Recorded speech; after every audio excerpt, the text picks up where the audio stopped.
जो 12 साल पहले महाराष्ट्र के जो हमारे भिक्खू हैं शैलेश जी, उन्होंने जो केस डाला था और केस डाला तो उसकी 16 मई को हेयरिंग हुई है। कोर्ट ने उस हेयरिंग को एक्सेप्ट कर लिया, पिटीशन जो डाली है एक्सेप्ट कर लिया है। हमारे फेवर में आने वाला जजमेंट, क्योंकि सरकार, इसमें जो सरकार है, जो दूसरे वकील हैं, उन्हें बचने के लिए कोई रास्ता नहीं है। आर्टिकल 13 कहता है कि संविधान लागू होने से पहले जितने भी एक्ट थे, जितने भी काले कानून थे, वो सब नॉन वॉल्ड हो जाते हैं, उनकी कोई भी वैल्यू नहीं होती है। तो सीधा सीधा आर्टिकल 13 हमारा बचाव करेगा। जिस तरीके से आपने देखा होगा राम मंदिर का जजमेंट आया भावना के, केवल भावना के अधिकार पे, कि हिंदुओं की भावनाएं उस मंदिर से जुड़ी हुई है, उसी तरीके से हमारी 35 देशों की भावनाएं भगवान बुद्ध से जुड़ी हुई हैं। तो हम चाहते हैं जिस तरीके से सुप्रीम कोर्ट ने जजमेंट दिया था भावना के आधार पे, उसी भावना के आधार को देखते हुए, क्योंकि हमारे एविडेंस है, हमारे पूरे प्रूफ है, पूरी दुनिया में प्रूफ है कि महाबौद्धि विहार जो है वो भगवान बुद्ध की धरती है। उसी जजमेंट को आप दोबारा से रिपील करोगे और जो ये काला कानून है BTMC का, उसका रद्द करोगे और जीत हमारी होगी। मैं बता दूं,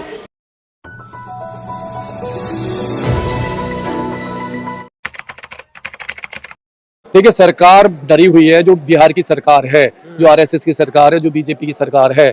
जो काला कानून जिसने बनाया था 1949 में जो एक्ट बना, वो एक बहुत बड़ा काला कानून है पूरे हमारे समाज के लिए, पूरे बौद्ध धर्म को मानने वालों के लिए, पूरी दुनिया के लिए।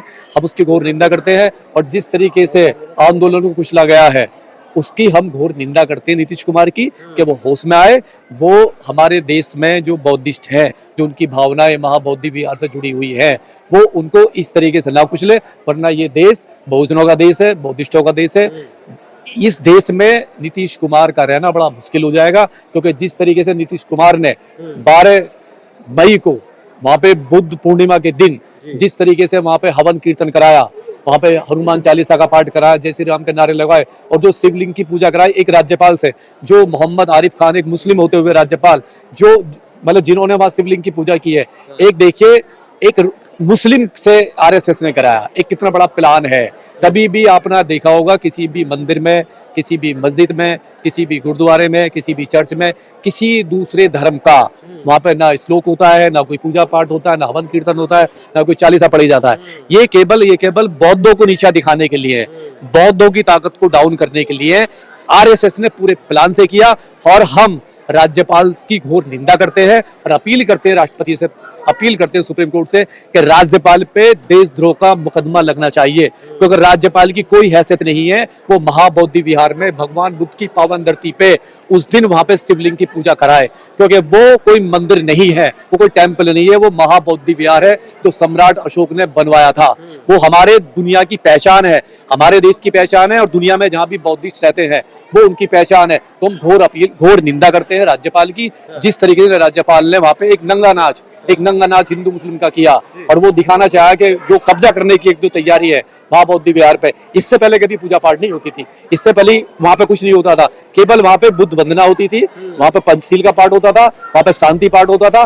लेकिन इस बार पहली बार RSS ने ये दिखा रही है, और वो किसके हाथ से करा रही है? एक मुस्लिम के हाथ से, जो एक मुस्लिम है उसके हाथ से जो उसने कराया। तो हम उसकी निंदा करते हैं और सरकार से, सुप्रीम कोर्ट से अपील करते हैं कि उस पे कोर्ट होना चाहिए, उस पे NSA लगे, उस पे राशुका लगे, जो राज्यपाल है। लेकिन जो है, जो बौद्ध है वो कुछ कर क्यों नहीं पा रहे? आखिर क्या चल रहा है बोध गया में? देखिए, बोध गया में मैं भी गया था, मैं वहां गया, मैंने भी देखा।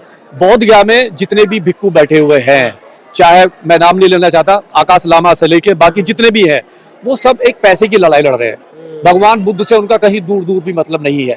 जिस तरीके से एरोगेंस मैंने उनमें देखा, जिस तरीके से भाषा देखी उनकी, एक दूसरे को नीचा दिखाने की, एक दूसरे की टांग खींचने की, माइक के सामने, कैमरे के सामने, आप पूरी दुनिया को ये दिखा रहे हो कि मतलब अगर आप में ही एक शांति का पाठ नहीं है, आप पंचशील को नहीं अपना रहे हो, आपका जो शील भावना है, पूरे जो एक मानवता की भावना है, एक दूसरे की रेस्पेक्ट की भावना है, अगर आप में वो ही नहीं है और आपने वो जो चोला पहन रखा है भगवान बुद्ध का, और आप बात कर रहे हो वहां पे उसकी मारने काटने की, एक दूसरे को नीचा दिखाने की, तो आप लड़ाई किसकी लड़ रहे हो? आप केवल धन की लड़ाई लड़ रहे हो। वहां पर धन की लूट हो रही है, चाहे वो लामा हो, चाहे XYZ कोई भी हो वहां पे, क्योंकि 20 साल से आंदोलन तो किसी ने नहीं किया। 20 साल से ये लोग कहां सो रहे थे? मैं बता दूं, 20 साल से ये लोग सोए हुए थे, इनको कोई मतलब नहीं है भगवान बुद्ध से, केवल धन से, लूट कांड से केवल लूट मचा रखी है।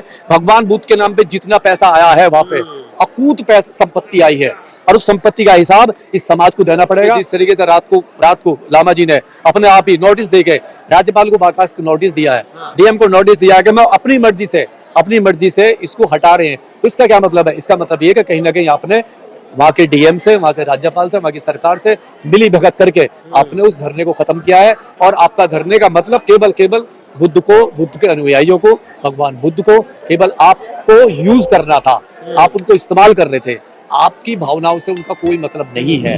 अब और मैं अपील करता हूं, अभी आपने देखा होगा सुप्रीम कोर्ट में केस है, अभी 16 तारीख को महाबोधि विहार की एक हेयरिंग हुई है 16 तारीख में। जो 12 साल पहले महाराष्ट्र के जो हमारे भिक्खु हैं शैलेश जी, उन्होंने जो केस डाला था और केस डाला तो उसकी 16 मई को हेयरिंग हुई है और अब 22 जुलाई को उसकी हेयरिंग के द्वारा से तो कोर्ट ने उस हेयरिंग को एक्सेप्ट कर लिया, पिटीशन जो डाली है एक्सेप्ट कर लिया है और फेवर हमारे फेवर में आने वाला जजमेंट, क्योंकि सरकार इसमें जो सरकार है, जो दूसरे वकील हैं, उन्हें बचने के लिए कोई रास्ता नहीं है। क्योंकि आर्टिकल 13 ये कहता है, आर्टिकल 13 जब लागू हुआ देश में, आर्टिकल 13 ये कहता है कि संविधान लागू होने से पहले जितने भी एक्ट थे, जितने भी काले कानून थे, वो सब नॉन वॉल्ड हो जाते हैं, उनकी कोई भी वैल्यू नहीं होती है। तो सीधा आर्टिकल 13 हमारा बचाव करेगा।